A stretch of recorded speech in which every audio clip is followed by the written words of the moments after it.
आइंदा आपने रोड पे नहीं लगाना। हमारा कोई भी वैसे हमारी एक चीज भी गौर नहीं है। शोरूम से बाहर ना लगाएं। इतना बड़ा अल्लाह ने शोरूम दिया है, शोरूम के अंदर लगाएं, डिस्प्ले करें, ठीक है। कस्टमर भी आएगा, कस्टमर को जगह मिलेगी, गाड़ी लगाएगा, साथ ही अंदर आ जाएगा आपके पास, ठीक है।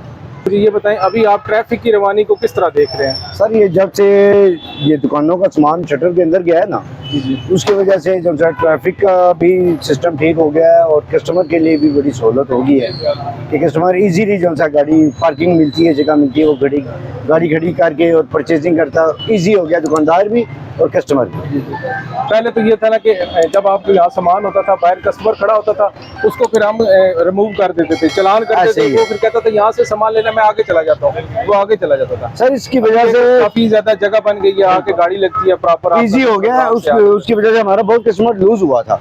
अभी अल्लाह का शुक्र है ठीक है, यानी जब जगह नहीं मिलती तो फिर कस्टमर निकल जाता कहीं और, तो अल्लाह का शुक्र है। Thank you.